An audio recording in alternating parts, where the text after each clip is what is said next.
Ситуацию можно назвать катастрофической. На спасение людей отправили весь персонал и технику.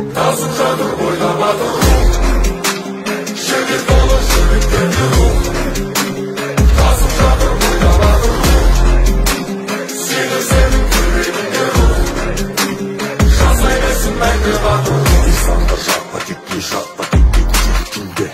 Aslan canını yesin.